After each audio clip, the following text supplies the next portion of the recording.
मेरे प्यारे देशवासियों, आज हम सब 80वां स्वतंत्रता दिवस मना रहे हैं। आज हर दिलों की धड़कन वंदे मातरम के नाद से गूंज रही है। आज हर घर तिरंगा है, हर मन तिरंगा है और देश उत्साह और उमंग के साथ नए संकल्पों को लेकर के आज आगे बढ़ रहा है। आप सबको स्वतंत्रता दिवस की बहुत बहुत शुभकामनाएं।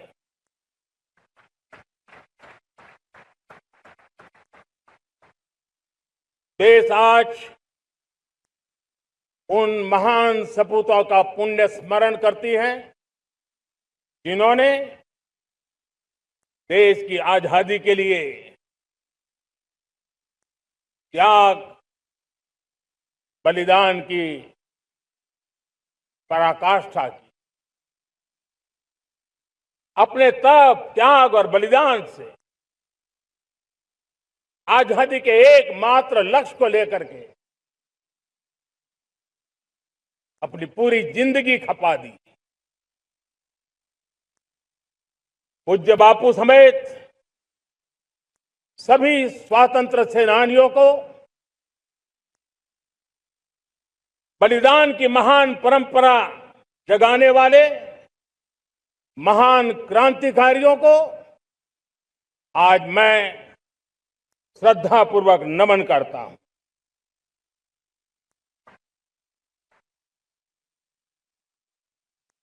आज जो इस समारोह में उपस्थित है, उन सब के लिए आज एक ऐतिहासिक पल भी है।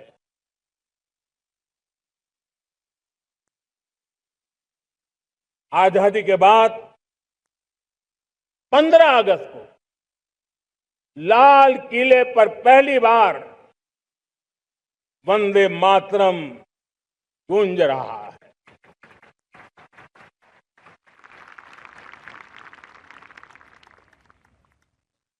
आज जब हम देश के लोग वंदे मातरम के 150 वर्ष मना रहे हैं, तो इससे बड़ा उत्तम अवसर क्या हो सकता है। मेरे प्यारे देशवासियों, पिछले दिनों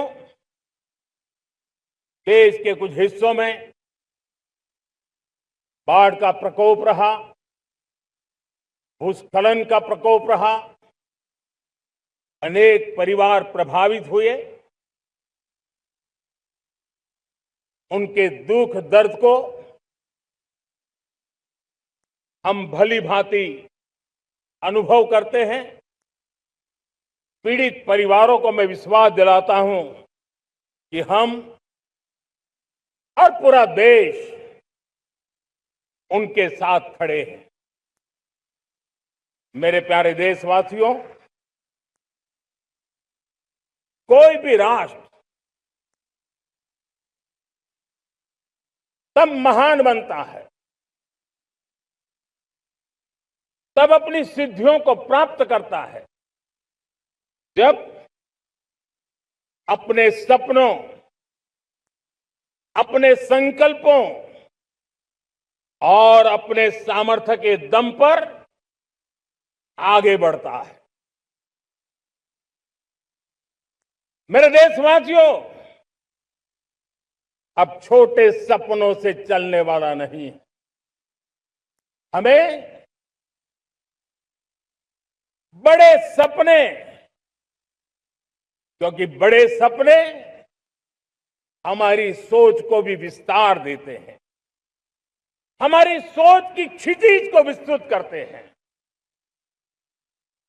हमारे संकल्प दृढ़ होने चाहिए, जब संकल्प दृढ़ होता है तो कठिनाइयों से, आपदाओं के बीच से रास्ते निकालने का सामर्थ्य अपने आप उभर करके आता है। और मेरे प्यारे देशवासियों, हमारे संकल्प भी ऊंचे होने चाहिए, क्योंकि जब सपने ऊंचे होते हैं, संकल्प ऊंचे होते हैं, तो हमारे सामर्थ्य की ऊंचाई भी बढ़ती है, हमारे प्रयासों की ऊंचाई भी बढ़ती है, और तब जाकर के हम सपनों को साकार कर सकते हैं। मेरे प्यारे देशवासियों, आज भारत ने भी एक बहुत बड़ा सपना देखा है, दृढ़ संकल्प के साथ देखा है, नई ऊंचाइयों को छूने के लिए देखा है।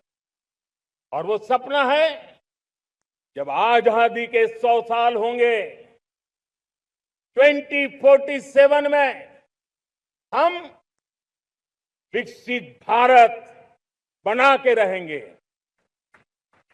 140 करोड़ देशवासियों के पुरुषार्थ से इस लक्ष्य को हमें हासिल करना है। और जब दुनिया की सबसे बड़ी आबादी वाला देश विकसित होने का संकल्प लेता है, तो ये दुनिया की नजरों में भी हमारे साहस का परिचायक बन जाता है। दुनिया हमारी तरफ देखने का नजरिया बदलने के लिए मजबूर हो जाती है। प्यारे देशवासियों, और मैं ऐसे ही नहीं कह रहा हूं, पिछले 12 वर्ष में देश के कोटि कोटि नागरिकों ने, दलित हो, पीड़ित हो, वंचित हो, आदिवासी हो, गांव में रहने वाला हो, शहर में रहने वाला हो, गरीब हो, मध्यम वर्ग का हो, युवा हो, बुजुर्ग हो, नारी हो, पुरुष हो, उत्तर हो, दक्षिण हो, पूर्व हो, पश्चिम हो, हर किसी ने पिछले 12 साल में एक संकल्प के साथ, समर्पण के साथ देश को नई ऊंचाइयों पर ले जाने में हर प्रकार से प्रयास किया है।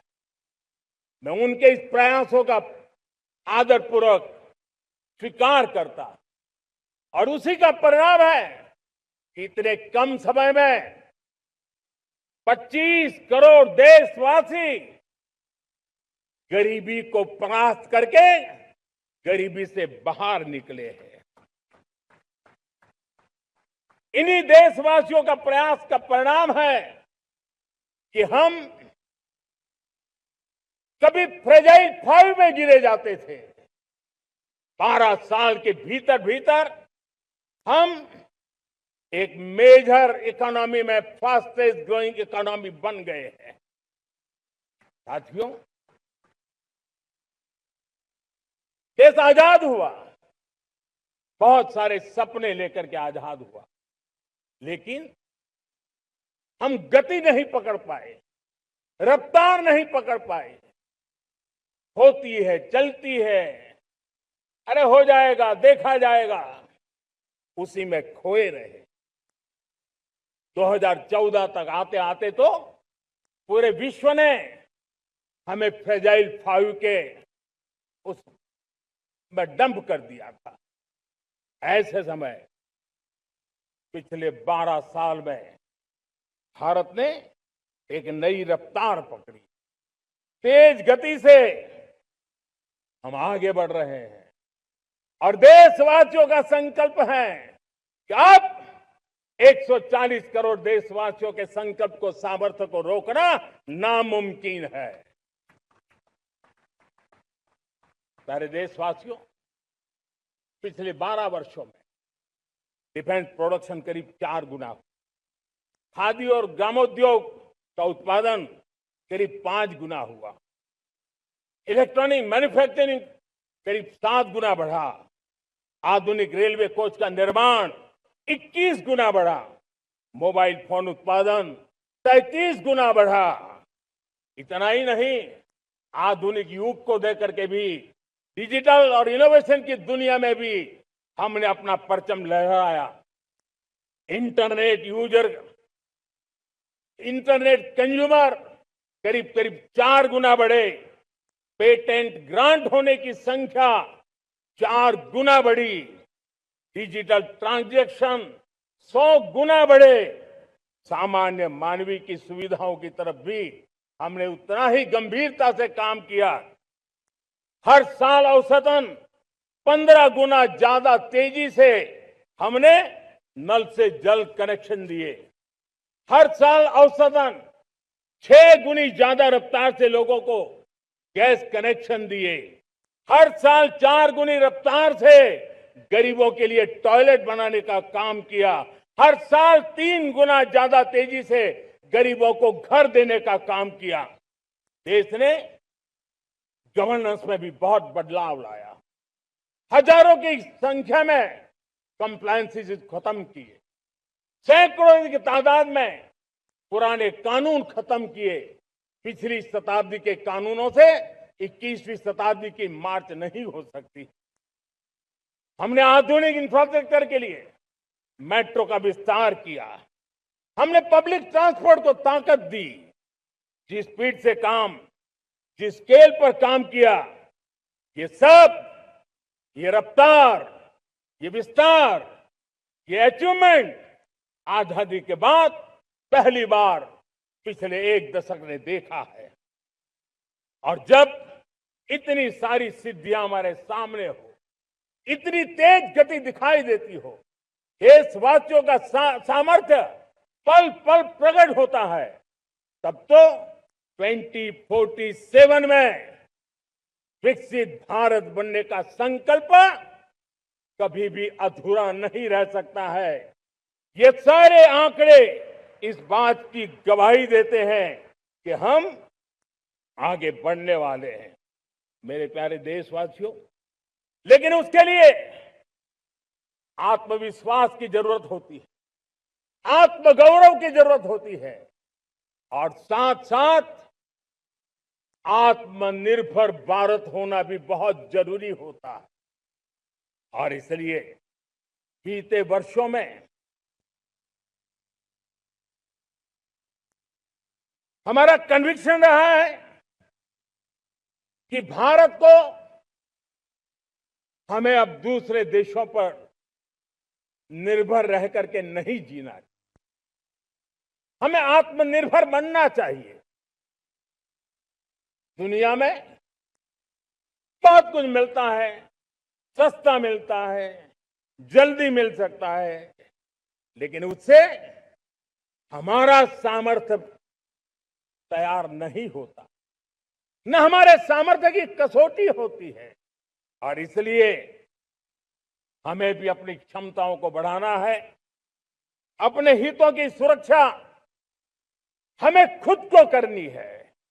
और इसलिए आत्मनिर्भर भारत का संकल्प बहुत दृढ़ता के साथ हम लेकर के आगे बढ़ रहे हैं। मेक इन इंडिया, स्वदेशी, वोकल फॉर लोकल, इन सारे क्षेत्रों में आज हर भारतीय का मन जुड़ रहा है। मेरे प्यारे देशवासियों, मैं आपको एक उदाहरण देता हूं सेमीकंडक्टर का। देश आजाद होने के बाद विश्व में तो सेमीकंडक्टर की चर्चा हो चुकी थी, हमारे यहां भी बातें होती थी, लेकिन सेमीकंडक्टर का कोई बड़ा प्लान हम आगे नहीं बढ़ा पाए। और आज स्थिति क्या है? आज की डिजिटल दुनिया में, आज की टेक्नोलॉजी में चिप का महात्म्य हम समझते हैं। कोई भी इलेक्ट्रॉनिक गुड्स होगा, हमारे मेडिकल इक्विपमेंट होंगे, हमारे ट्रांसपोर्ट के रास्ते होंगे, हर किसी में चिप अनिवार्य है। और इस चिप के बिना दुनिया थम जाए ऐसी स्थिति पैदा हो। और इसलिए भारत ने आत्मनिर्भर होने की दिशा में अपना सेमीकंडक्टर प्लांट, बड़ा सेमीकंडक्टर प्लांट, 3 सेमीकंडक्टर प्लांट शुरू हो चुके और मुझे बताया गया है कि वहां जो प्रोडक्शन हो रहा है वो एक्सपोर्ट होना शुरू हो चुका है। और मैं देशवासियों को कहना चाहता हूं, आने वाले 7-8 वर्ष में और 5, 7 या 8 सेमीकंडक्टर प्लांट बहुत ही जल्द शुरू होने वाले। ये आत्मनिर्भर भारत हमें विकसित भारत की दिशा में जाने का महामार्ग देती। मेरे प्यारे देशवासियों, वैसे ही एक चर्चा क्रिटिकल मिनरल की हो रही है। पूरी टेक्नोलॉजी क्रिटिकल मिनरल पर निर्भर है। भारत इसमें भी अपने आप को सुरक्षित करने में जुटा हुआ है। क्रिटिकल मिनरल का लक्ष्य साझा किया जाए। नेशनल क्रिटिकल मिनरल ये हमने लॉन्च किया। बजट में क्रिटिकल मिनरल कॉरिडोर की हमने घोषणा की है। कई देशों के साथ एग्रीमेंट हो रहे हैं। विश्व के कई देश अब इस क्रिटिकल मिनरल के विषय में भारत के पर भरोसा करने लगे हैं। मेरे प्यारे देशवासियों, जैसे सेमीकंडक्टर की बात हो, क्रिटिकल मिनरल की बात हो, वैसे ही जिस टेक्नोलॉजी की दिशा में हम जा रहे हैं, दुनिया जा रही है, उसमें एनर्जी का महत्व और बढ़ता चला जा रहा है। अब एनर्जी के बिना भी नई दुनिया को चलाना मुश्किल है और इसलिए हमें चिप हो, एआई हो, डेटा सेंटर हो, हमें बहुत बड़ी मात्रा में बिजली की जरूरत होगी। एनर्जी सिक्योरिटी ये हमारे समय की मांग है और इसलिए हमने पहले से ही उस दिशा में एक के बाद एक मजबूत कदम उठाए हैं। एनर्जी सिक्योरिटी का एक बड़ा माध्यम है परमाणु ऊर्जा, न्यूक्लियर एनर्जी। हमने पार्लियामेंट में शांति एक्ट पास कर करके एक नए लक्ष्य तरफ जाने का रास्ता तय कर लिया है।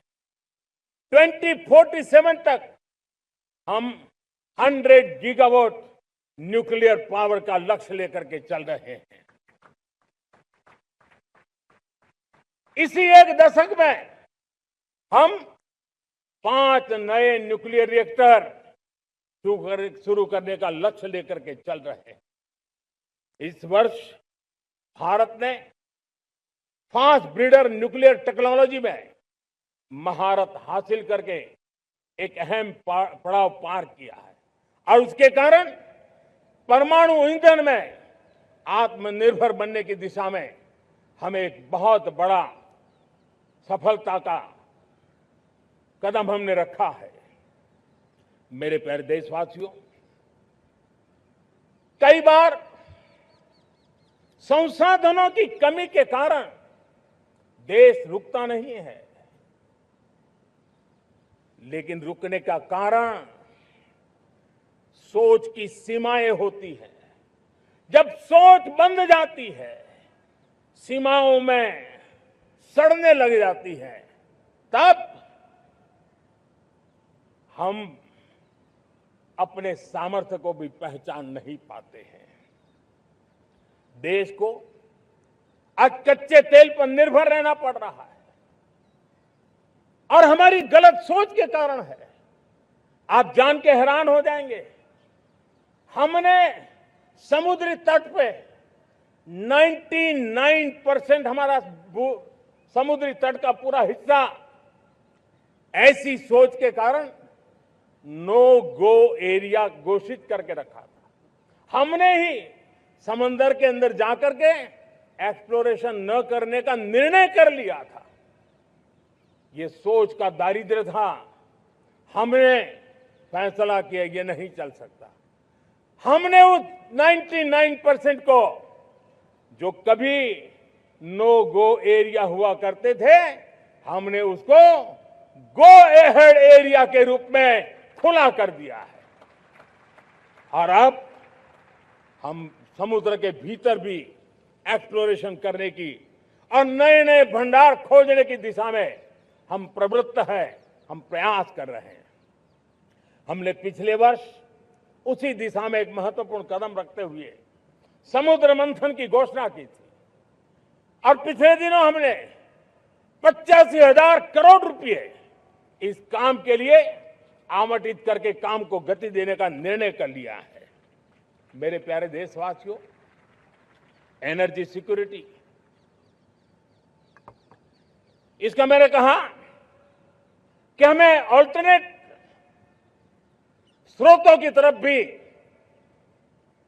पूरी शक्ति लगाना बहुत जरूरी है और इसलिए ऊर्जा का सही इस्तेमाल बढ़ाते हुए भारत इसी दिशा में आज तेजी से काम कर रहा है। 2014 से पहले, मतलब आज से 12 साल पहले, हमारे देश में सिर्फ 70 शहरों में पाइप से गैस की व्यवस्था थी, पाइप से गैस डिस्ट्रीब्यूशन होता था। 12 साल में इन 70 शहरों को हमने 700 शहरों तक पहुंचा दिया है। ये होती है रफ्तार, ये होता है विस्तार। 2014 के पहले मुश्किल से 20-22 लाख घरों में पाइप से गैस पहुंचता था। आज 1.25 करोड़ घरों में पाइप से गैस पहुंचाने का काम हो रहा है। 12 वर्ष पहले देश में सोलर एनर्जी की कैपेसिटी सिर्फ 2 गीगावाट थी। 2 गीगावाट, आज 160 गीगावाट हमने प्राप्त किया है लक्ष्य।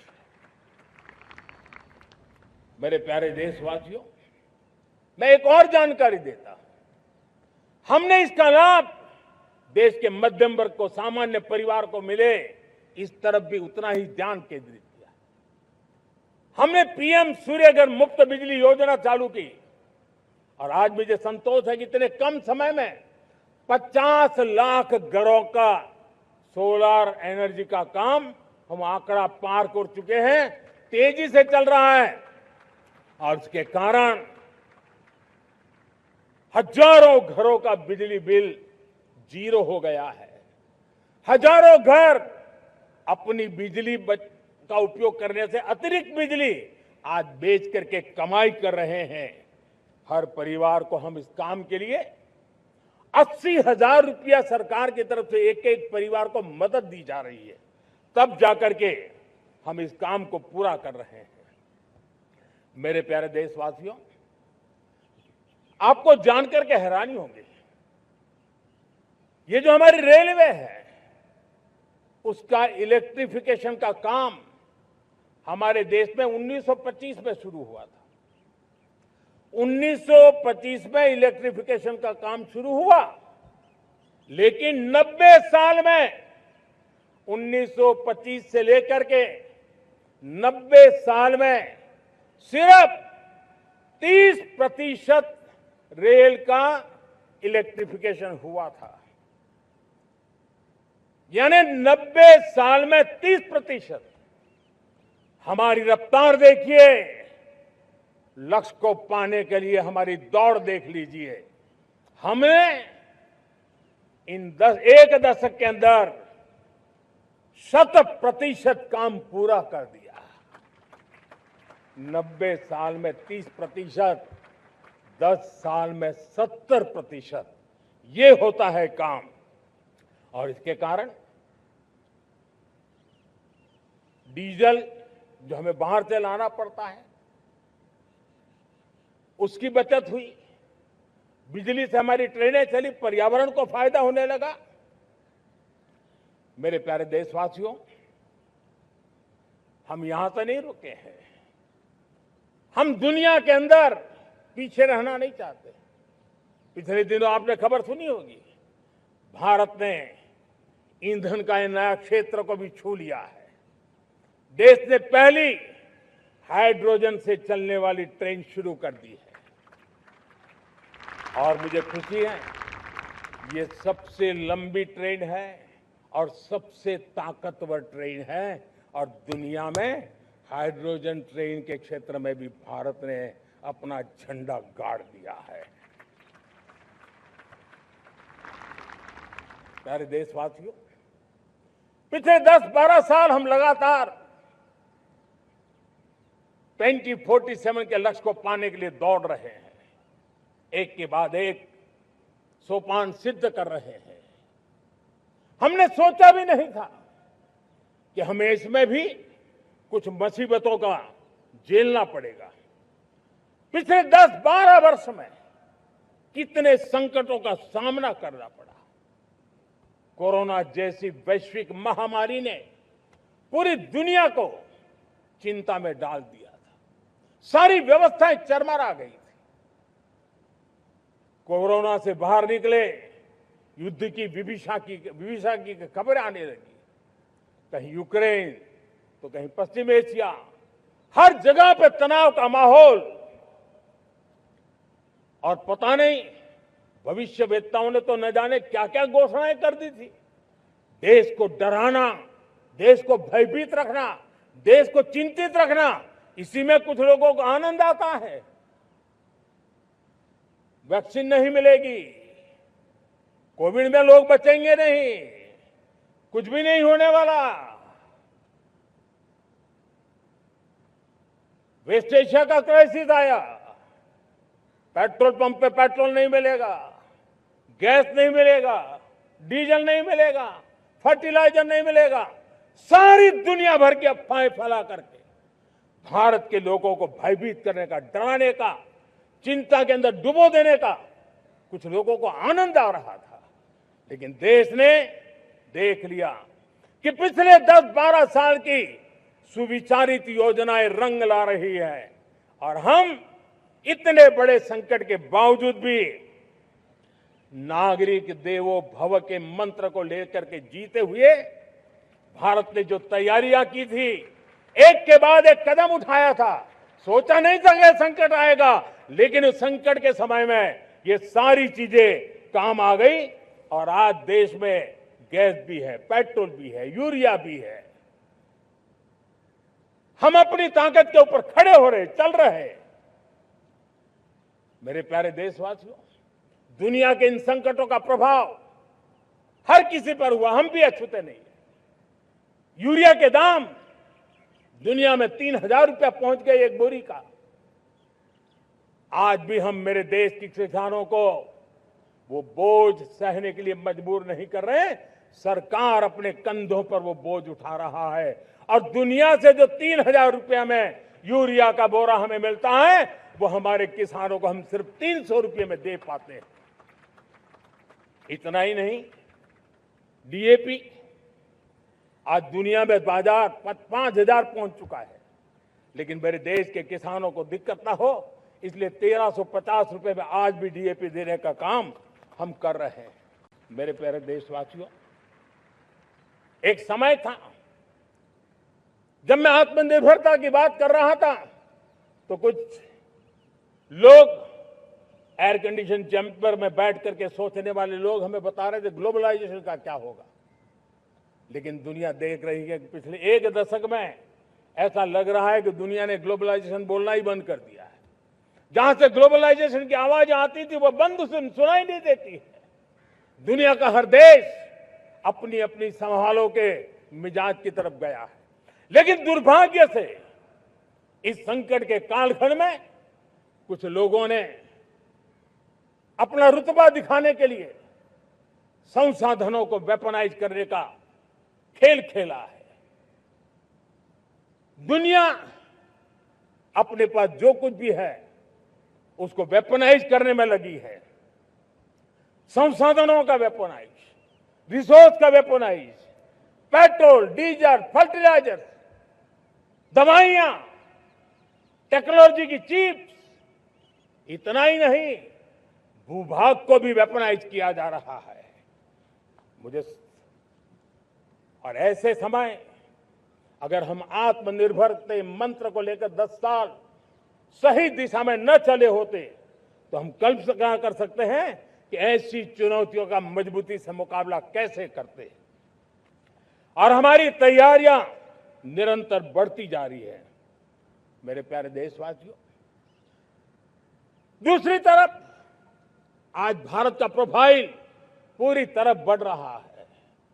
आज भारत दुनिया के लिए एक स्वीकृत और सम्मानीय देश के रूप में बन रहा है।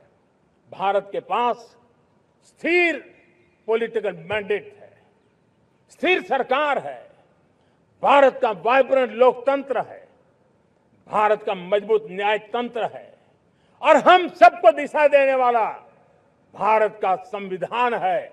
और अब दुनिया हमारे इन सामर्थ्य को पहचानने लगी है और इसलिए 2014 के बाद दुनिया करीब करीब 40 देशों के साथ हमारा FTA एग्रीमेंट हो रहा है। अब देखिए कितना बड़ा अवसर आया है। लेकिन ये जो ट्रेड एग्रीमेंट्स हुए हैं, ये एक बहुत बड़ा अवसर है और इसलिए खास करके मैं मेरे MSMEs को कहना चाहूंगा कि हमें इस मौके को छोड़ना नहीं है। दुनिया में हमें पहुंचना है। भारत के उत्पाद की हर चीज विश्व के बाजार में पहुंचे और चाहे हमारा टेक्सटाइल हो, हमारी मशीनरी हो, हमने दवाइयां हो, हमने मौका छोड़ना नहीं है। लेकिन वैश्विक जो पैरामीटर्स हैं, उस पैरामीटर को हमें पार करना होगा। हमें दुनिया से जो मिलता है उसे अच्छा देना पड़ेगा, दुनिया में जो मिलता है उसे सस्ता देना पड़ेगा। और पंजाब के लुधियाना से लेकर के तमिलनाडु के तिरुपुर तक हमारा टेक्सटाइल सेक्टर दुनिया में पहुंच सकता है। इतना ही नहीं, केरलम से लेकर के गुजरात और तमिलनाडु से लेकर के बंगाल, ये हमारा समुद्री तट, हमारे मछुआरे भाई बहन आज इस FTA के कारण हमारे श्रिप यानी झींगा, उसके एक्सपोर्ट की बहुत संभावना बनी है। हमारे सी फूड की दुनिया में पहुंच बनने की संभावना पड़ी हुई है। और इसलिए मैं चाहूंगा कि हमें इस परिस्थिति का फायदा उठाते हुए, हम आगे चलते हुए, हम इन कामों को पार करने के लिए प्रयास करें। मेरे प्यारे देशवासियों, मैंने जो भूमिका आपके सामने रखी है, उसके पीछे 2047 का लक्ष्य इन मजबूत नींव पर खड़ा है। 2047 विकसित भारत का लक्ष्य हमने पिछले 10-12 साल में देशवासियों ने जो सामर्थ्य दिखाया है, उस सामर्थ्य का हिस्सा है।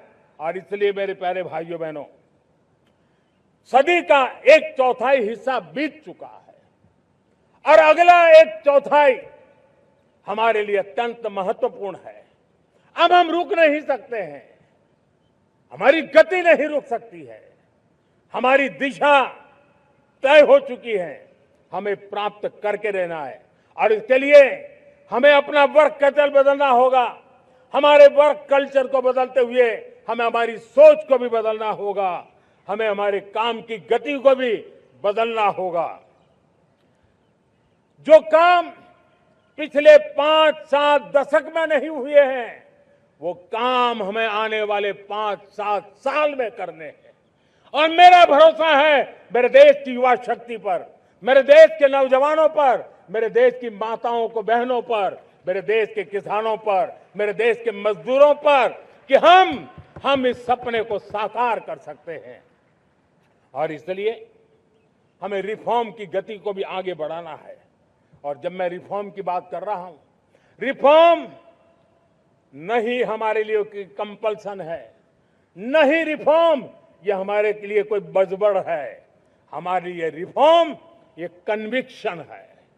आउट ऑफ कन्विक्शन हम रिफॉर्म एक्सप्रेस पर चल पड़े हैं और हम आने वाले दिनों में भी नेक्स्ट लेवल रिफॉर्म की ओर बढ़ने वाले हैं।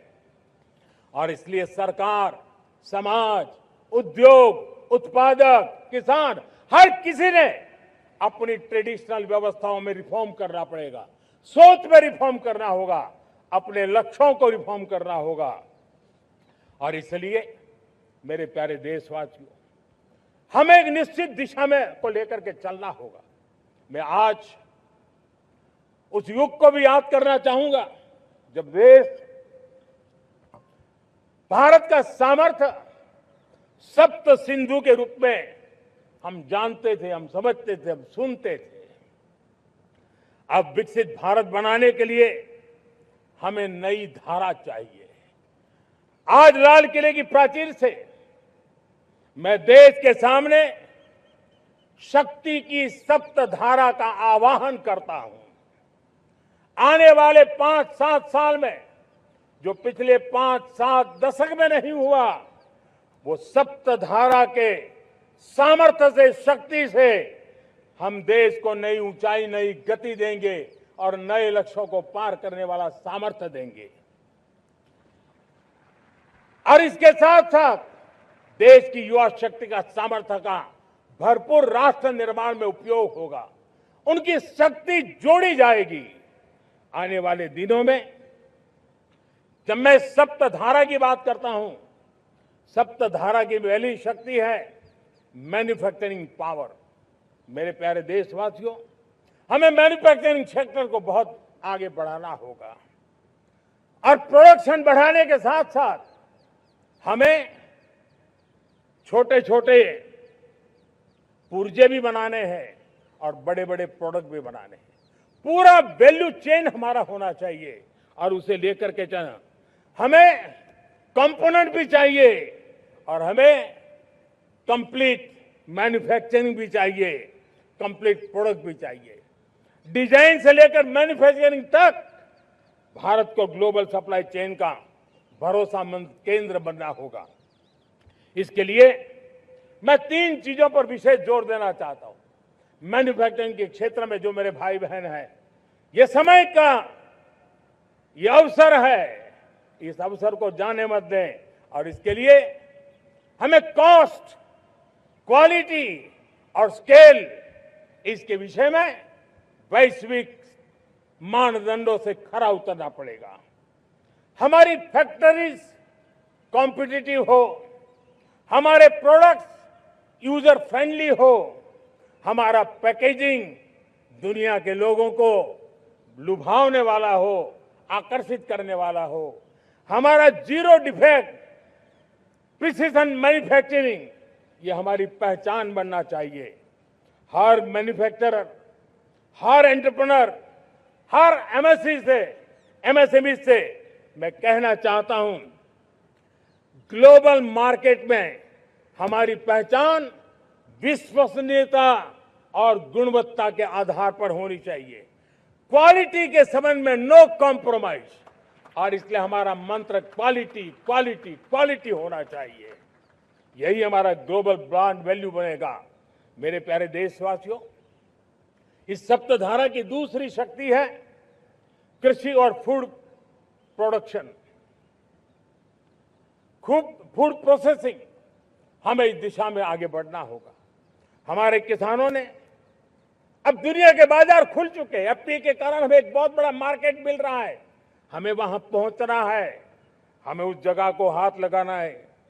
हमें खेत से लेकर एक्सपोर्ट मार्केट की ओर जाना होगा।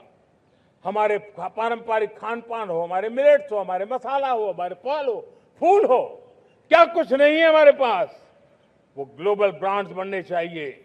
हमारे किसान केमिकल फ्री खेती को बल देंगे, दुनिया में इनकी मांग और बढ़ने वाली है। और जो ग्लोबल पैरामीटर्स के अंदर हर प्रकार से सिद्ध होने वाले हमारे एग्रो प्रोडक्ट होंगे, तो दुनिया में हम आसानी से पहुंच पाएंगे। मेरी सप्तधारा की तीसरी शक्ति है टेक्नोलॉजी और इनोवेशन। मेरे प्यारे देशवासियों, आज जमाना एआई का है, क्वांटम का है, स्पेस का है, रोबोटिक्स का है, डेटा सेंटर्स का है। पूरी तरह एक नया क्षेत्र खुल चुका है और इमर्जिंग टेक्नोलॉजी ये भी हर पल हमें चुनौती दे रही हैं। और इसलिए देश को दुनिया के लिए मार्केट नहीं बना देना, हमें इनोवेशन का हब बनना है। हमने यूपीआई और डिजिटल पब्लिक इंफ्रास्ट्रक्चर में लोहा मनवा लिया है, हमारी ताकत का परिचय करवा दिया है। अब भारत को डिजिटल पब्लिक टेक्नोलॉजीज उसको भी दुनिया के कोने कोने तक पहुंचाना है। भारत को नेक्स्ट जनरेशन कम्युनिकेशन टेक्नोलॉजी में लीड करना है। मेड इन इंडिया 6G हर कोने में पहुंचे, ये हमारा लक्ष्य होना चाहिए और हमें उसमें तेजी करनी चाहिए और इसके लिए हमारा प्रयास कम नहीं होना चाहिए। सप्तधारा की चौथी शक्ति है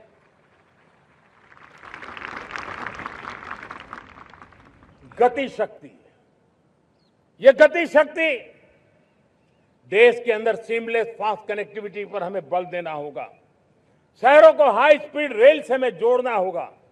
मॉडर्न हाईवे चाहिए, इनलैंड वाटरवेज चाहिए, एयरपोर्ट चाहिए, मल्टी मॉडल लॉजिस्टिक की व्यवस्था चाहिए। हमें पोर्ट्स को सिर्फ सामान उतारना चढ़ाने की जगह नहीं, दुनिया के शिप्स आकर के लंगर हो जाए इतना नहीं, हमें हमारे पोर्ट्स को पोर्ट लेड डेवलपमेंट ग्रोथ की दिशा में हमें आगे बढ़ना होगा। हमारी पांचवी शक्ति है सप्तधारा की, वो है रक्षा शक्ति। और ये रक्षा शक्ति का महत्व हर प्रकार से है। मेरे प्यारे देशवासियों, डिफेंस में आत्मनिर्भर होना अब भारत ने अनुभव कर लिया, दुनिया ने अनुभव कर लिया है, इसके बिना कोई चारा नहीं है। विश्व जब अपनी अपनी ही सोच रहा है, तब भारत विश्व के लिए बाजार बन करके नहीं रह सकता है। हमें डिफेंस के क्षेत्र में आत्मनिर्भर होना होगा। Next generation defence technology develop करके हमें ग्लोबल सप्लायर बनने की दिशा में हमें लक्ष्य लेकर के चलना है। हमें ड्रोन, काउंटर ड्रोन सिस्टम को विकसित करना होगा और हाइपरसोनिक डिफेंस टेक्नोलॉजीज, उस पर हमें लीडरशिप लेनी होगी। साथियों, साइबर सुरक्षा भी आज हर घर के लिए एक समस्या बन रही है। वो भी एक रक्षा का क्षेत्र है जिसमें हमारे युवाओं की जो सामर्थ्य है, उस सामर्थ्य का उपयोग हम देश के और दुनिया के लिए कर सकते हैं।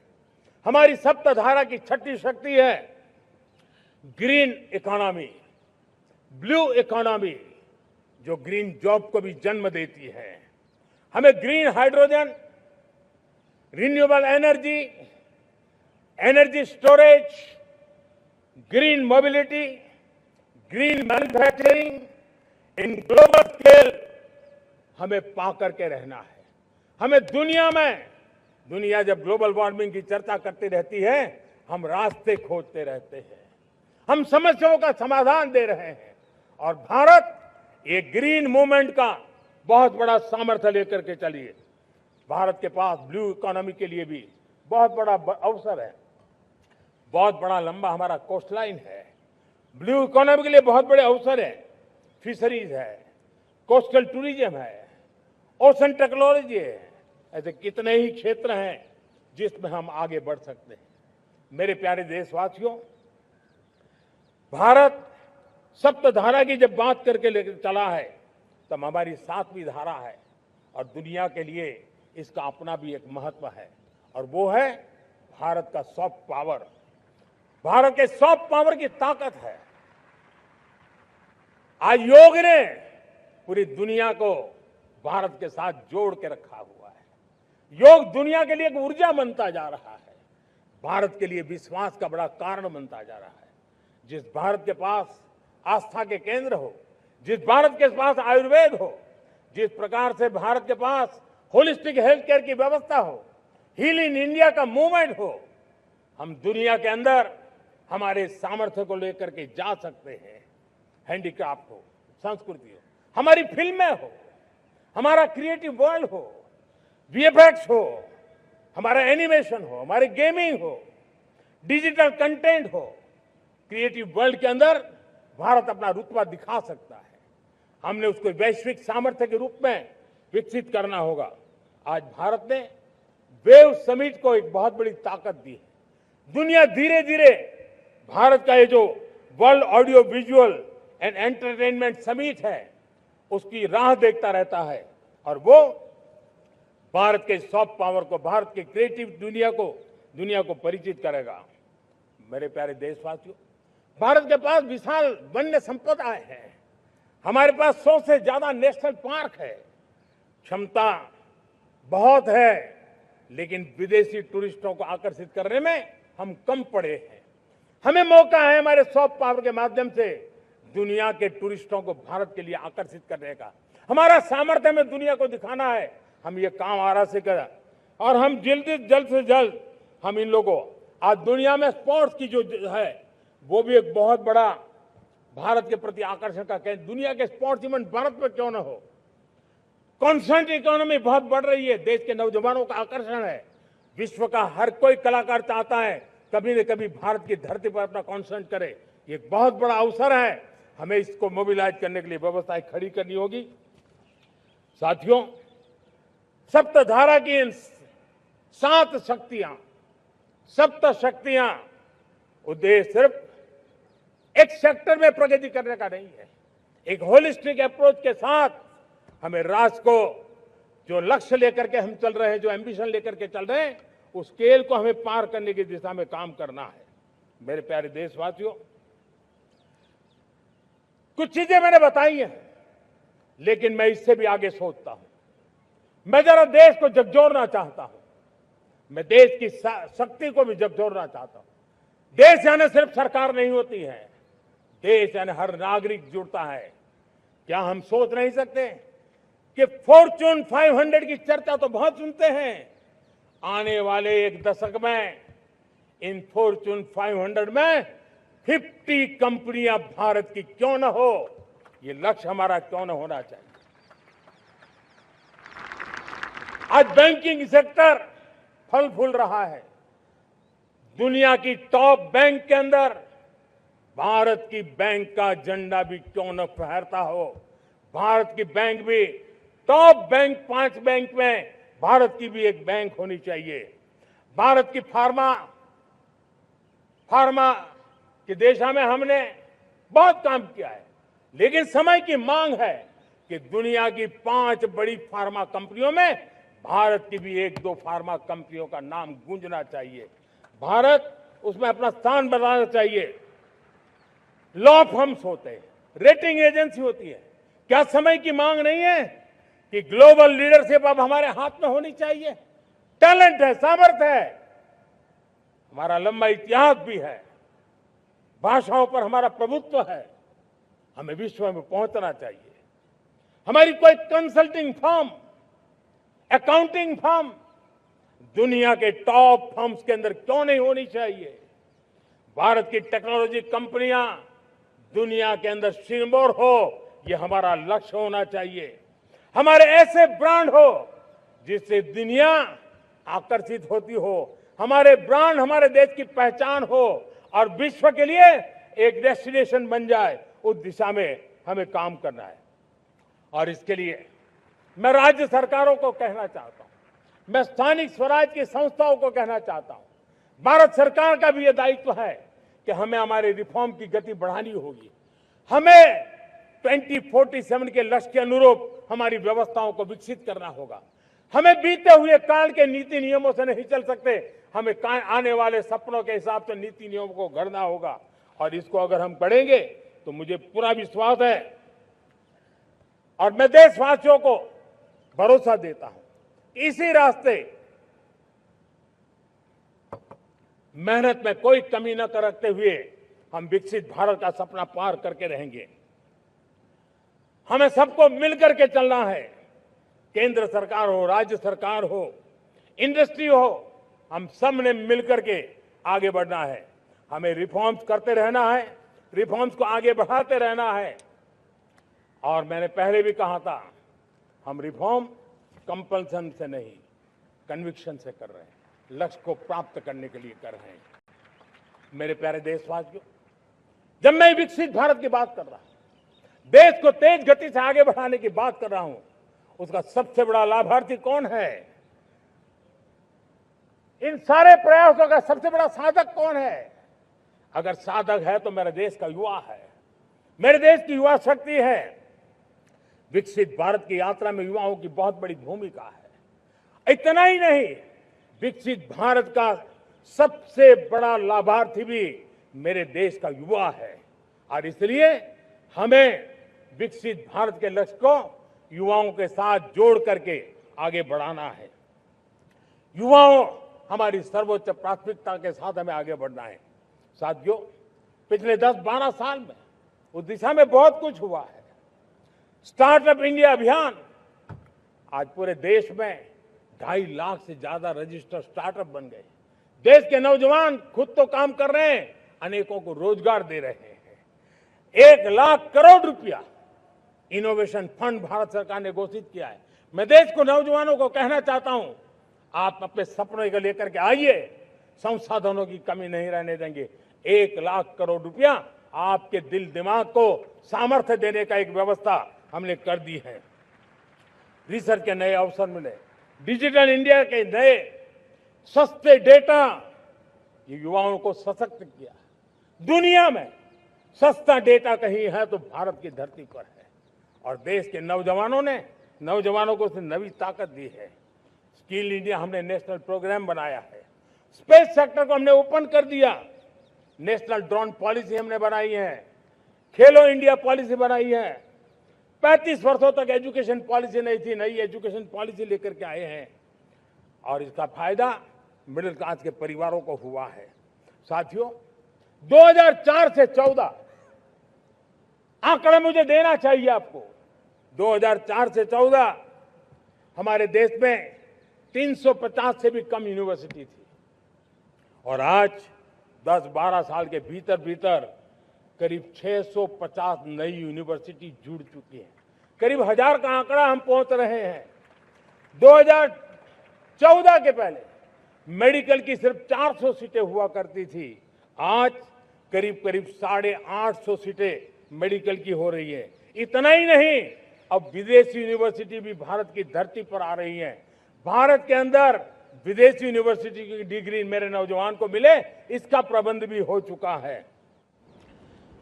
हमारे देश के युवा मन बचपन से ही टेक्नोलॉजी की तरफ आकर्षित हो, उस दिशा में हम काम कर रहे हैं, और इसलिए हमने करीब 10,000 से अधिक अटल टिंकर की लैब छोटे छोटे बच्चों के हवाले कर दी है, ताकि उनका इनोवेशन और टेक्नोलॉजी के अंदर उनका मन बने। 12 वर्ष युवा, हमने अनेक रास्ते खोले। हम स्टार्टअप ओपन कर दिया, आपने देखा होगा। भारत के प्राइवेट स्टार्टअप 28 साल की एवरेज उम्र के बच्चों ने, नौजवानों ने दुनिया में पहले ही ट्रायल में अपना सैटेलाइट लॉन्च कर दिया और रॉकेट लॉन्च कर दिया। उन्होंने बहुत बड़ा काम कर दिया साथियों। आज करीब 2.5 लाख से ज्यादा रजिस्टर्ड स्टार्टअप है। हमने पिछले दिनों एआई इंपैक्ट समिट किया था। एआई का विस्तार बहुत तेजी से बढ़ रहा है। लाल किले से मैं देश के नौजवानों के लिए घोषणा करना चाहता हूं। हमने तय किया है कि आने वाले 1 वर्ष में 1 करोड़ युवाओं को एआई स्किल के लिए ट्रेनिंग देने का हम काम करेंगे, ताकि हमारा देश का नौजवान एआई की दुनिया में भी नेतृत्व करने का सामर्थ्य। मेरे साथियों, बायो इकोनॉमी एक नया क्षेत्र है। एक समय था 2014 के पहले सिर्फ 60,000 करोड़ रुपए का बायो इकोनॉमी का काम होता था। मेरे देश के नौजवान, आपने क्या कमाल कर दिया है। देखिए, नीतियां जब सही होती है, लक्ष्य जब साफ होता है, तो मेरे देश के नौजवान कैसा करके थे। बायो इकोनॉमी में देश की युवा शक्ति ने सामर्थ्य दिखाया। 2014 के पहले जो 60,000 करोड़ का कारोबार था, आज वो कारोबार बायो इकोनॉमी 20 लाख करोड़ पहुंच चुकी है। दोस्तों,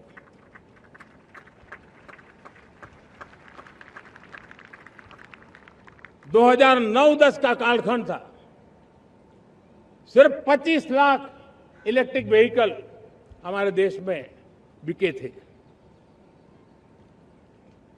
1.5 लाख इलेक्ट्रिक व्हीकल बिके थे 2009-10 में।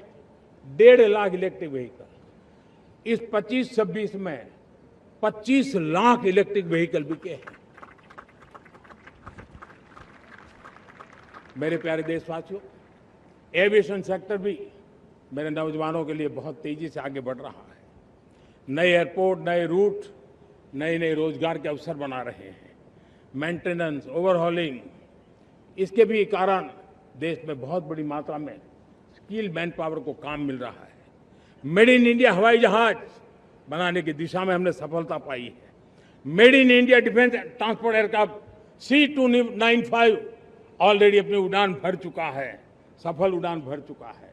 ये देश के नौजवानों के लिए, मेरे साथियों, ड्रोन ने भी बहुत बड़ा काम किया है। स्वामित्व योजना, गांव में ड्रोन से स्वामित्व योजना सफल हो रही है। करीब 3.25 करोड़ परिवारों को स्वामित्व योजना का लाभ मिला है और इसके कारण 140 लाख करोड़ रुपए जैसी संपत्ति अनलॉक हुई है, जिसके कारण बैंक से लोन मिल सकता है, लोग अपना कारोबार कर सकते हैं। मेरे प्यारे देशवासियों, हमारे मध्यम वर्गीय परिवारों के सामने एक बहुत बड़ा बोझ बन चुका है कोचिंग क्लासेस की स्पर्धा। हर माँ बाप को लग रहा है कि कोचिंग क्लास में बच्चे को नहीं भेजा तो हम प्रतिष्ठित परिवार नहीं है। इन गरीब और मिडिल क्लास परिवारों की हम चिंता करते हुए हजारों करोड़ रुपए का उनका खर्च है वो भी बचे, बेटे भी अपने आसपास रह सके, उनकी देखभाल हो सके, परिवार पर आर्थिक बोझ न आए। और इसलिए हमने युवाओं के लिए विभिन्न परीक्षाओं की फ्री ऑनलाइन कोचिंग हमने करने का निर्णय किया है। डिजिटल पब्लिक इंफ्रास्ट्रक्चर है, हमारे पास उत्तम टैलेंट है, टीचर्स हैं, उन संसाधनों को जोड़ करके हम देश के नौजवानों को फ्री कोचिंग देने का एक पूरा नेटवर्क हम खड़ा करने वाले हैं। मेरे प्यारे देशवासियों, मैं हमेशा कहता आया हूं, जो खेले वो खिले। जब मैं खेले वो खिले की बात कर रहा हूं, तब मेरे प्यारे देशवासियों, आज भारत खेल की दुनिया में अपनी जगह बना रहा है। अब खेल के पोडियम में भारत का राष्ट्रगीत सुनाई देता है, भारत का राष्ट्रगान सुनाई देता है, भारत का तिरंगा झंडा लहराता दिखाई नजर आ रहा है। टॉप्स योजना ने बहुत बड़ी सफलता पाई है। खेलो India games, university games, winter games, beach games, sports infrastructure, sports के लिए कोचिंग, स्पोर्ट्स मेडिसिन, स्पोर्ट्स के लिए न्यूट्रिशन, इन सारे विषयों में भारत अब महारत करने की दिशा में आगे बढ़ रहा है। नौजवानों के लिए पूरा नया क्षेत्र, खिलाड़ी न बन सके तो उसकी सपोर्ट सिस्टम में भी बहुत बड़ा क्षेत्र खुल रहा है। स्पोर्ट्स की दुनिया में भारत का प्रदर्शन बेहतर होता रहा है और हम 2036 में ओलंपिक के मजबूत दावेदार बनकर के आगे बढ़ रहे हैं और 2030 में कॉमनवेल्थ गेम्स को भारत होस्ट करने वाला है। और मेरे साथियों, दुनिया में जो ओलंपिक की खेल होते हैं, करीब 40 प्रकार के गेम होते हैं और करीब 350 साढ़े 350 स्पर्धाएं होती हैं ओलंपिक में। और आपको जानकर के दुख होगा मेरे देशवासियों, मेरे नौजवानों, मैं आपको चुनौती देता हूं, मैं आह्वान करता हूं, मैं आपकी मदद चाहता हूं। 350 जितने स्पर्धाओं में भारत 2/3 खेलों में कहीं होता ही नहीं, हमारी मौजूदगी नहीं होती, हम क्वालिफाई नहीं होते हैं। हमने तय किया है कि 2036 में जो ओलंपिक होगा, हम चाहते हैं कि वो भारत में हो, लेकिन 2036 में जिन विधाओं में आज भारत खेलता नहीं है, जिन विधाओं में भारत क्वालिफाई नहीं करता है, जिन स्पर्धाओं में भारत ने छोड़ के रखा है, 3/4 हिस्सा हमारे इंतजार कर रहा है। भारत उस पर बल देगा और इसके लिए हम टैलेंट हंट का एक अभियान भी चलाना चाहते हैं। हमें अगर 2036 के लिए खिलाड़ी चाहिए तो आज जो 5 साल, 10 साल, 15 साल की उम्र के नौजवान हैं, बेटे हैं, उनके तरफ ध्यान देना होगा, उन बेटियों पर ध्यान देना होगा। और इसलिए 5 से 15 उम्र के बच्चों में खेल प्रतिभा ढूंढने के लिए गांव गांव, शहर शहर, स्कूल स्कूल एक टैलेंट हंट का अभियान चलाया जाएगा।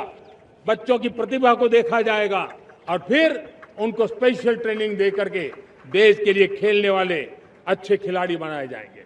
मेरे प्यारे युवा, देश के सामने, देश के नौजवानों के सामने नशा एक बहुत बड़ा संकट बनता जा रहा है। नशा मुक्त भारत ये हम सबका सामूहिक दायित्व होना चाहिए। हमारे उज्जवल भविष्य के लिए हमारी युवा पीढ़ी मजबूत हो, हमारा युवा सामर्थ्य हमारे देश के लिए काम आए, इसलिए नशा मुक्त भारत। पिछले दिनों माय भारत के वॉलंटियर्स ने, देश के एनजीओ ने, देश के सामाजिक सांस्कृतिक संगठनों ने, देश के आध्यात्मिक पुरुषों ने मिलकर के नशा मुक्त भारत का 100 सप्ताह का एक कार्यक्रम तय किया है। 100 सप्ताह तक एक अभियान चलने वाला है।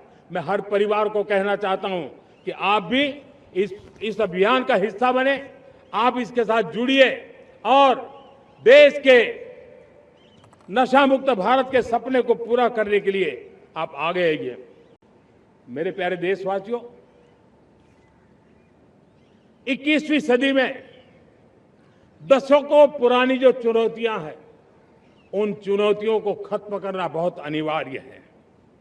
नक्सलवाद, माओवाद लाखों युवाओं के भविष्य को तबाह कर दिया, अनेक माताओं के दुधमल नौजवानों को छीन लिया, बर्बाद कर दिया, हर मां बाप के सपनों को चूर चूर कर दिया। इस नक्सलवाद ने 4 दशक तक हिंदुस्तान के बहुत बड़े हिस्से को, बहुत बड़ी आबादी को दबोच करके रखा था, बंदूक के नोक पर दबोच करके रखा था, संविधान की धज्जियां उड़ा दी थी और देश के सामान्य नागरिकों की रक्षा में 3,500 से ज्यादा हमारे पुलिस के, सुरक्षा बल के जवान शहीद हो गए।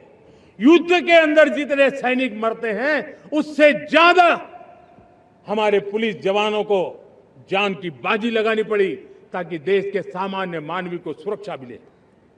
ये नक्सलवाद ने धरती को लहूलुहान कर दिया था। 2014 में आपने जब हमें मौका दिया, उसी दिन हमने संकल्प लिया था कि हम देश को नक्सलवाद से मुक्त करेंगे। और आज मुझे खुशी है कि नक्सली माओवादी हिंसा आखिरी सांस भी शायद रहने की अब तो ताकत नहीं रही है। पूरी तरह उसे खत्म करने की दिशा में जहां पर कभी नक्सलवादियों की गोलियां चलती थी, जहां पर कभी धरती रक्त रंजित रहा करती थी, आज उसी नक्सल क्षेत्रों में, उसी इलाकों में नक्सल मुक्त होने के कारण विकास, विश्वास और प्रयास का तिरंगा लहरा रहा है। मेरे प्यारे देशवासियों, लेकिन इस चुनौती को हमने कम नहीं आंकना है। इस चुनौती से हमें और भी सावधान रहने की जरूरत है। वर्षों तक देश की सत्ता में माओवादी सोच के लोग गलियारों में अपनी जगह बना करके बैठे थे।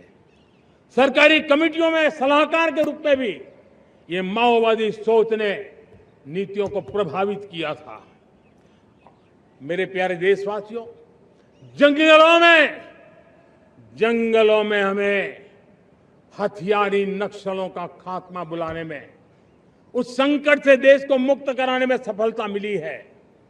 लेकिन हथियारी नक्सल तो गए, लेकिन दिमागी नक्सल, ये दिमागी नक्सल मौके की तलाश में है, हिंसा अराजकता के वो रास्ते खोज रहे हैं, समाज को गलत राह पर घसीटने के लिए भांति भांति के दांव कर रहे हैं।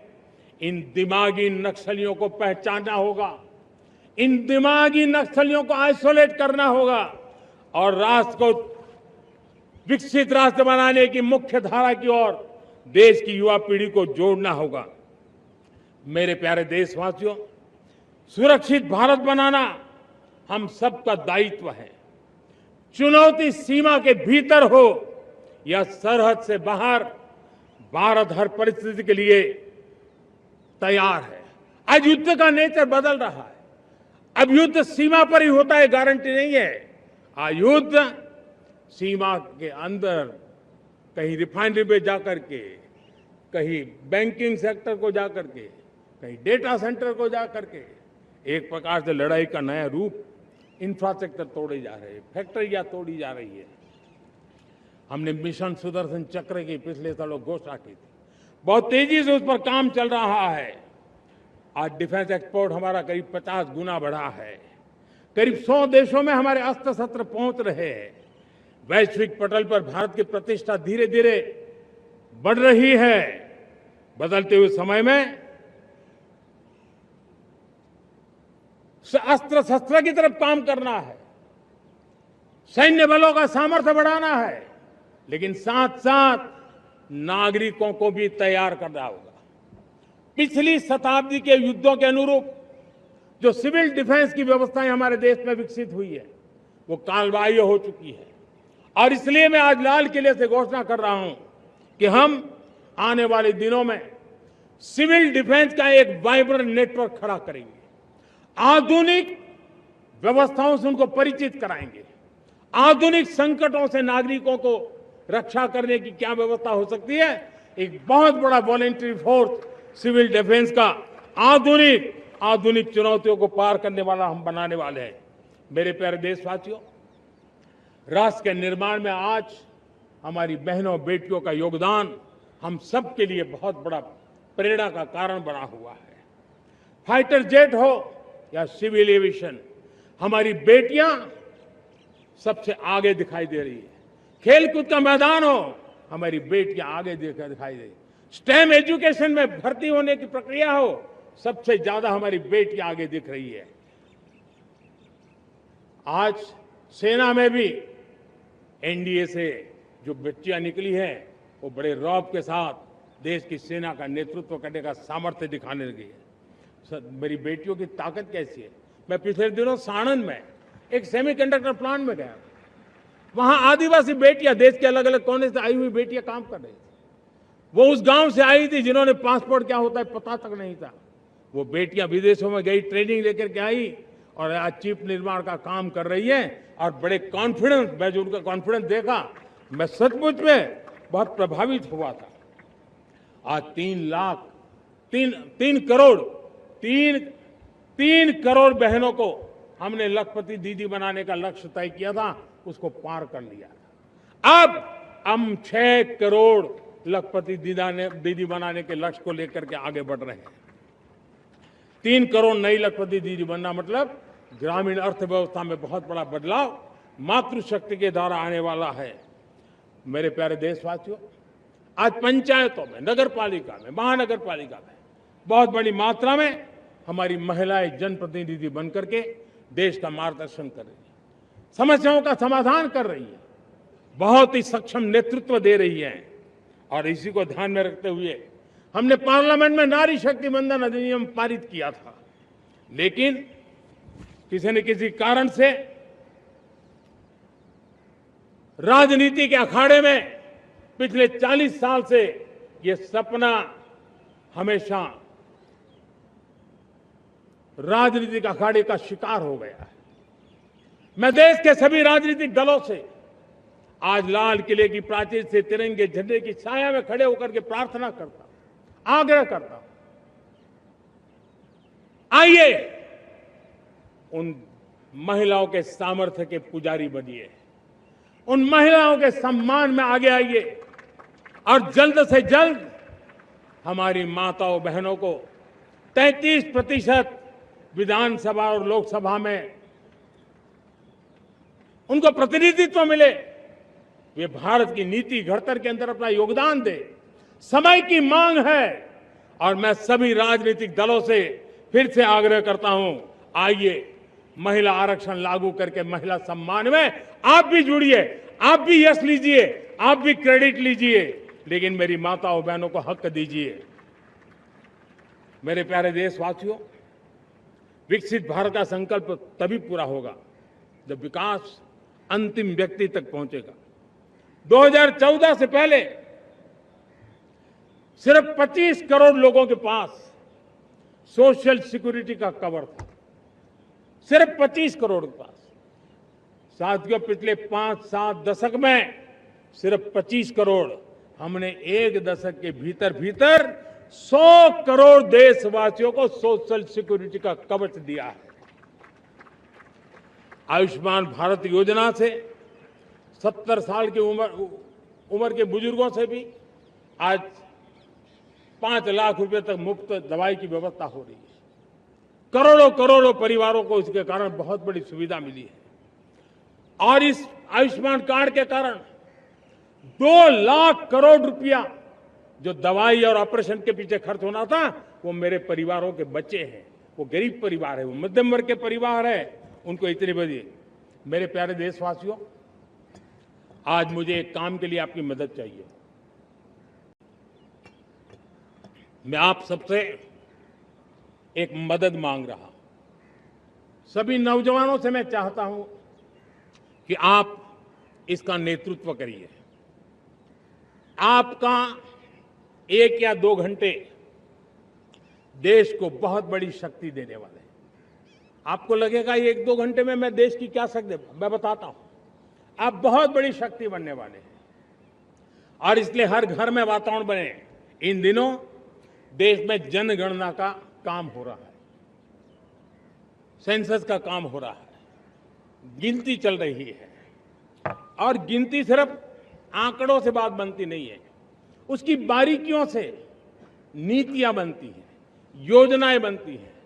देश आगे बढ़ने की अपनी रूपरेखा तैयार करता है और इसलिए सटीक जानकारियां होना बहुत जरूरी है।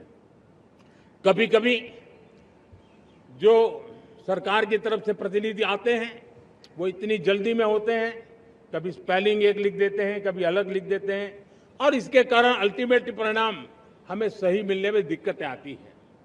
अब जब टेक्नोलॉजी अवेलेबल है और इस बार निर्णय किया है, आप स्वयं भी जनगणना में अपनी जानकारियां अपने मोबाइल फोन से भर करके दे सकते हैं। बाद में कोई बाबू आएंगे, कोई प्रतिनिधि आएंगे, आपसे चर्चा करेंगे, लेकिन आप परिवार के सब बैठ करके अगर डिजिटली अपना रजिस्ट्री करवा दे, सारी बारीकियां, स्पेलिंग में भी गलती ना हो, कोई भी जानकारियों में गलती ना हो, आप जितनी परफेक्ट जानकारी देंगे देश को आगे बढ़ने में बहुत बड़ी मदद मिलेगी।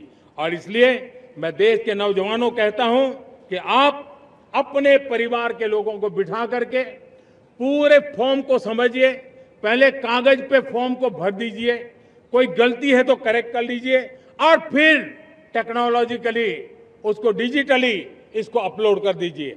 आप देखिए इतना बड़ा काम देश कर लेगा और देश का समय और शक्ति सही काम के लिए उपयोग आएगा। और इसलिए मेरे देश के नौजवानों को जनगणना के इस काम में सक्रियता से जुड़ने के लिए मैं आग्रह करता हूं।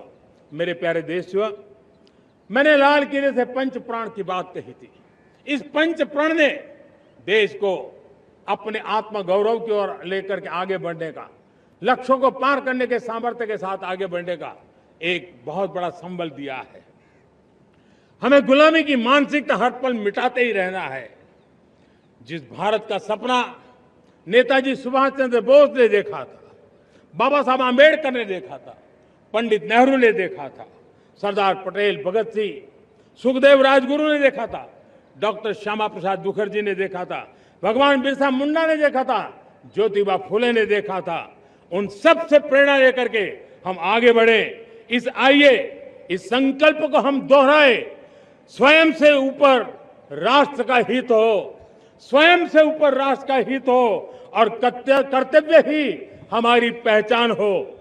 मैं सभी देशवासियों से कहूंगा, समय हमारा है।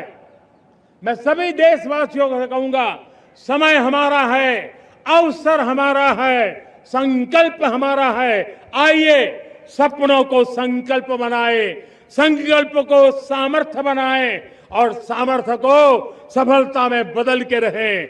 आइए हर कदम को विकास का कदम बनाएं, कदम से कदम मिलाएं, मन से मन मिलाएं, लक्ष्य से जुड़े रहे, एक दीप से जले दीप हजारों, आओ मिलकर विकसित भारत बनाए।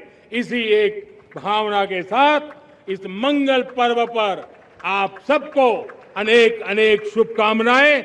मेरे साथ बोलिए, भारत माता की, भारत माता की, भारत माता की, वंदे वंदे वंदे। बहुत बहुत धन्यवाद।